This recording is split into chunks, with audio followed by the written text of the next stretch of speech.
ओम शांति। आज 5 नवंबर 2025 बाप दादा के मधुर महावाक्य। बाबा कहते, मीठे बच्चे, ये सारी दुनिया रोगियों की बड़ी हॉस्पिटल है। बाबा आए हैं सारी दुनिया को निरोगी बनाने। प्रश्न है, कौन सी स्मृति रहे तो कभी भी मुरझाइश व दुख की लहर नहीं आ सकती है? उत्तर है, अभी हम इस पुरानी दुनिया, पुराने शरीर को छोड़ घर में जाएंगे, फिर नई दुनिया में पुनर्जन्म लेंगे। हम अभी राजयोग सीख रहे हैं राजाई में जाने के लिए। बाप हम बच्चों के लिए रूहानी राजस्थान स्थापन कर रहे हैं। यही स्मृति रहे तो दुख की लहर नहीं आ सकती। गीत है, तुम्ही हो माता पिता तुम्ही हो। ओम शांति। गीत कोई तुम बच्चों के लिए नहीं है, नए नए को समझाने के लिए है। ऐसे भी नहीं कि यहाँ सब समझदार ही हैं। नहीं, बेसमझ को समझदार बनाया जाता है। बच्चे समझते हैं हम कितने बेसमझ बन गए थे। अब बाप हमको समझदार बनाते हैं। जैसे स्कूल में पढ़कर बच्चे कितना समझदार बन जाते। हर एक अपनी अपनी समझ से बैरिस्टर, इंजीनियर आदि बनते। ये तो आत्मा को समझदार बनाना है। पढ़ती भी आत्मा है शरीर द्वारा, परंतु बाहर में जो भी शिक्षा मिलती है वह है अल्पकाल के लिए शरीर निर्वाह अर्थ। भल कोई कन्वर्ट भी करते हैं, हिंदुओं को क्रिश्चियन बना देते। किस लिए? थोड़ा सुख पाने के लिए, पैसे नौकरी आदि सहज मिलने के लिए, आजीविका के लिए। अभी तुम बच्चे जानते हो हमको पहले पहले तो आत्म अभिमानी बनना पड़े। ये है मुख्य बात, क्योंकि ये है ही रोगी दुनिया। बाबा कहते ये है रोगी दुनिया। ऐसा कोई भी मनुष्य नहीं जो रोगी नहीं बनता हो। कुछ ना कुछ होता जरूर है। ये सारी दुनिया बड़े ते बड़ी हॉस्पिटल है, जिसमें सब मनुष्य पतित रोगी हैं। आयु भी बहुत कम होती है। अचानक मृत्यु को पा लेते हैं, काल के चंबे में आ जाते। ये भी तुम बच्चे जानते हो। तुम बच्चे सिर्फ भारत की ही नहीं, सारे विश्व की सर्विस करते हो गुप्त रीति। मूल बात है कि बाप को कोई भी नहीं जानते। मनुष्य होकर और पारलौकिक बाप को नहीं जानते, उससे प्यार नहीं रखते। अब बाप कहते हैं मेरे साथ प्यार रखो। मेरे साथ प्यार रखते रखते तुमको मेरे साथ ही वापस चलना है। जब तक वापस चलो तब तक इस छीछी दुनिया में रहना पड़ता है। पहले पहले तो देह अभिमानी से देही अभिमानी बनो, तब तुम धारणा कर सकते हो और बाप को याद कर सकते हो। अगर देही अभिमानी नहीं बनते तो कोई भी काम के नहीं। देही अभिमानी तो सब हैं। तुम समझते भी हो कि हम आत्म अभिमानी नहीं बनते, बाप को याद नहीं करते। हम वही हैं जो पहले थे। बाबा कहते मूल बात ही है देही अभिमानी बनने की, ना कि रचना को जानने की। गाया भी जाता है रचता और रचना का ज्ञान। ऐसे नहीं कि पहले रचना और फिर रचता का ज्ञान कहेंगे। नहीं, पहले रचता वही बाप है। कहा भी जाता है हे गॉड फादर। वे आकर तुम बच्चों को आप समान बनाते हैं। बाप तो सदैव आत्म अभिमानी है ही, इसलिए वे सुप्रीम है। बाप कहते मैं तो आत्म अभिमानी हूँ, जिसमें प्रवेश किया उनको भी आत्म अभिमानी बनाता हूं। इनमें प्रवेश करता हूं इनको कन्वर्ट करने, क्योंकि यह भी देह अभिमानी थे। इनको भी कहता हूं अपने को आत्मा समझो, मुझे यथार्थ रीति याद करो। ऐसे बहुत मनुष्य हैं जो समझते हैं आत्मा अलग है, जीव अलग है। आत्मा देह से निकल जाती है तो दो चीज हुई ना।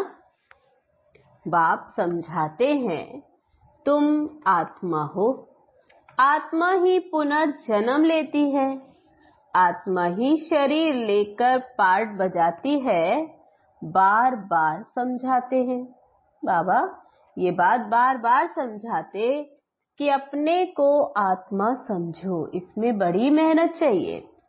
जैसे स्टूडेंट पढ़ने के लिए एकांत में बगीचे आदि में जाकर पढ़ते, पादरी लोग भी घूमने जाते हैं तो एकदम शांत रहते, वह कोई आत्म अभिमानी नहीं रहते, क्राइस्ट की याद में रहते हैं।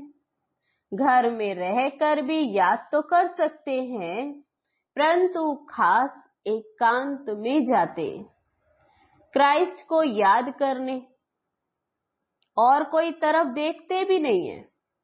जो अच्छे अच्छे होते हैं समझते हैं हम क्राइस्ट को याद करते करते उनके पास चले जाएंगे। क्राइस्ट हेवन में बैठा है, हम भी हेवन में चले जाएंगे। ये भी समझते हैं क्राइस्ट हेवनली गॉड फादर के पास गया, हम भी याद करते करते फिर उनके पास जाएंगे।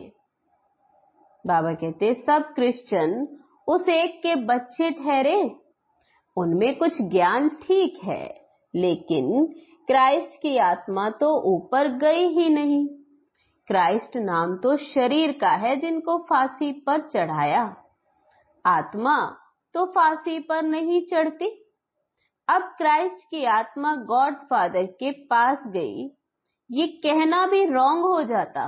वापस तो कोई कैसे जाएंगे, हर एक को स्थापना फिर पालना जरूर करनी होती है। मकान को पुताई आदि कराई जाती, ये भी पालना है ना। अब बेहद के बाप को याद करो। बाबा कहते ये नॉलेज बेहद के बाप के सिवाय और कोई भी दे न सके। अपना ही कल्याण करना है, रोगी से निरोगी बनना है। ये रोगियों की बड़ी हॉस्पिटल है, सारी विश्व रोगियों की हॉस्पिटल है। रोगी जरूर जल्दी मर जाएंगे, बाप आकर इस सारे विश्व को निरोगी बनाते हैं। ऐसे नहीं कि यहां ही रोगी बनेंगे। बाप कहते हैं निरोगी होते ही है नई दुनिया में, पुरानी दुनिया में निरोगी हो न सके। ये लक्ष्मी नारायण निरोगी एवर हेल्दी है, वहां आयु भी बड़ी होती है। रोगी विशेष होते हैं, विकारी वाइसलेस रोगी नहीं होते। वह है ही संपूर्ण निर्विकारी। बाप खुद कहते इस समय सारी विश्व खास भारत रोगी है।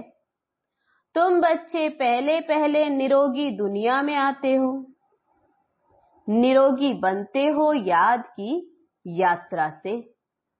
याद से फिर तुम चले जाएंगे अपने स्वीट होम। ये भी एक यात्रा है, आत्मा की यात्रा, बाप परमात्मा के पास जाने की। ये है स्पिरिचुअल यात्रा। ये अक्षर कोई समझ नहीं सकेंगे, तुम भी नंबर वार जानते हो परंतु भूल जाते हो। बाबा कहते मूल बात है ये। समझाना भी बहुत सहज है, परंतु समझाए वह जो खुद भी रूहानी यात्रा पर हो।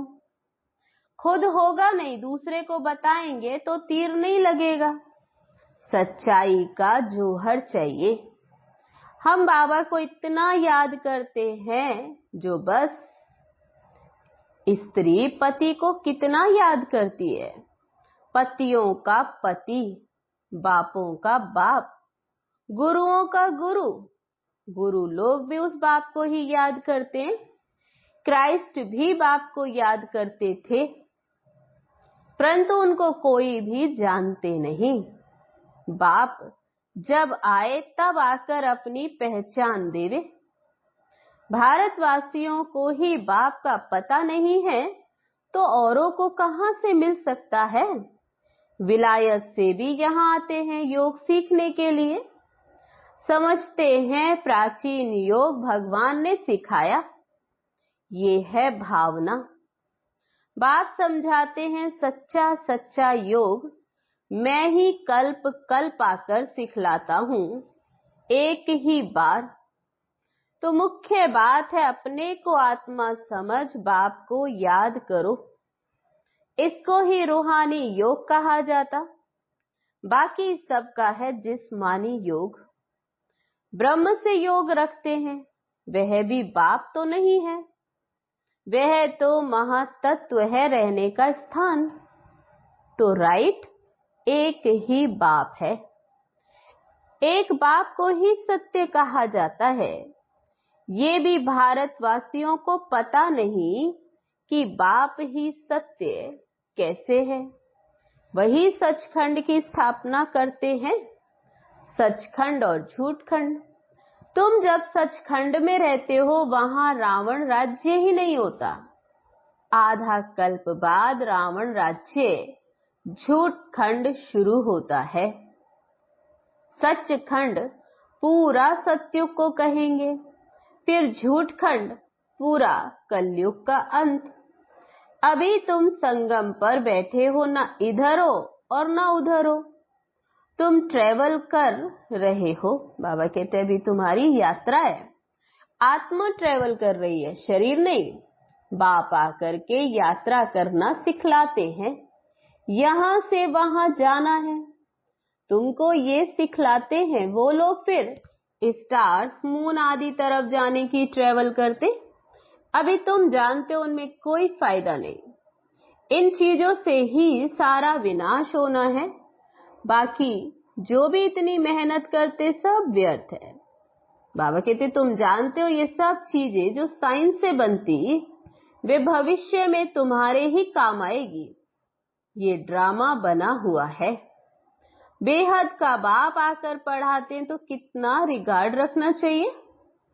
टीचर का वैसे भी बहुत रिगार्ड रखते हैं। टीचर फरमान करते अच्छी रीति पढ़कर पास हो जाओ। अगर फरमान को नहीं मानेंगे तो नापास हो जाएंगे। बाप भी कहते हैं तुमको पढ़ाते हैं विश्व का मालिक बनाने। ये लक्ष्मी नारायण मालिक हैं, बल प्रजा भी मालिक है, परंतु दर्जे तो बहुत है ना। भारतवासी भी सब कहते हैं हम मालिक हैं। गरीब भी भारत का मालिक अपने को समझेगा, परंतु राजा और उनमें फर्क कितना है। नॉलेज से मर्तबे का फर्क हो जाता। नॉलेज में भी होशियारी चाहिए। पवित्रता भी जरूर है तो हेल्थ वेल्थ भी चाहिए। स्वर्ग में सब है ना। बाप एम ऑब्जेक्ट समझाते दुनिया में, और कोई की बुद्धि में ये एम ऑब्जेक्ट होगी नहीं। तुम फट से कहेंगे हम ये बनते हैं, सारे विश्व में हमारी राजधानी होगी। ये तो अभी पंचायती राज्य है। पहले थे डबल ताजधारी, फिर एक ताज, अभी 9 ताज। बाबा कहते अभी कोई ताज नहीं। बाबा ने मुरली में कहा था ये भी चित्र हो, डबल सिर ताज राजाओं के आगे सिंगल ताज वाले माथा झुकाते हैं। अभी बाप कहते मैं तुमको राजाओं का राजा डबल सिर ताज बनाता हूं। वह अल्प काल के लिए, और ये है 21 जन्मों की बात। पहली मुख्य बात ही है पावन बनने की। बुलाते भी हैं कि आकर पतित से पावन बनाओ। ऐसे नहीं कहते कि राजा बनाओ। अभी तुम बच्चों का है बेहद का सन्यास। इस दुनिया से ही चले जाएंगे अपने घर, फिर हेवन में आएंगे। अंदर में खुशी रहनी चाहिए, जबकि समझते हैं हम घर जाएंगे, फिर राजाई में आएंगे, फिर मुरझाइश, दुख आदि ये सब क्यों होना चाहिए?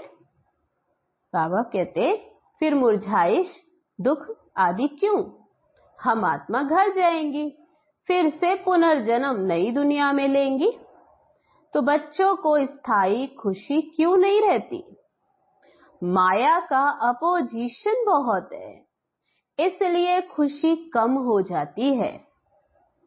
पतित पावन खुद कहते हैं, मुझे याद करो तो तुम्हारे जन्म जन्मांतर के पाप भस्म हो जाएंगे, तुम स्वदर्शन चक्रधारी बनते हो। बाबा कहते तुम जानते हो, फिर हम अपने राजस्थान में चले जाएंगे। यहाँ भिन्न भिन्न प्रकार के राजाएं बहुत हुए, अब फिर रूहानी राजस्थान बनना है, स्वर्ग के मालिक बन जाएंगे। क्रिश्चियन लोग हेवन का अर्थ ही नहीं समझते, वे मुक्ति धाम को हेवन कह देते हैं। ऐसे नहीं कि हेवनली गॉड फादर कोई हेवन में रहते हैं, वे तो रहते ही शांति धाम में। बाबा कहते अभी तुम पुरुषार्थ करते हो पैराडाइज में जाने के लिए, ये फर्क बताना है। गॉड फादर है मुक्ति धाम में रहने वाला, हेवन नई दुनिया को कहा जाता। फादर ही आकर पैराडाइज स्थापन करते हैं। तुम जिसको शांति धाम कहते हो उनको वो लोग हेवन समझते हैं। ये सब समझने की बातें हैं। बाबा कहते नॉलेज तो बहुत सहज है, ये है पवित्र बनने की नॉलेज, मुक्ति जीवन मुक्ति में जाने की नॉलेज, जो बाप ही दे सकते। जब किसको फांसी दी जाती तो अंदर में यही रहता है, हम भगवान पास जाते। फांसी देने वाले भी कहते हैं गॉड को याद करो, गॉड को जानते दोनों नहीं, उनको तो उस समय मित्र संबंधी आदि जाकर याद पड़ते। गायन भी है अंतकाल जो स्त्री सिमरे, कोई ना कोई याद जरूर रहता है। सत्युग में ही मोह जीत रहते हैं, वहां जानते हैं एक खाल छोड़ दूसरी ले लेंगे, वहां याद करने की दरकार नहीं। इसलिए कहते हैं दुख में सिमरण सब करे, सुख में करे ना कोई। यहां दुख है इसलिए याद करते हैं भगवान से कुछ मिले, वहां तो सब कुछ मिला ही हुआ है। तुम कह सकते हो हमारा उद्देश्य है मनुष्य को आस्तिक बनाना, धनी का बनाना।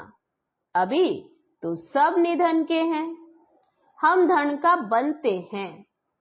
सुख शांति संपत्ति का वर्षा देने वाला बाप ही है।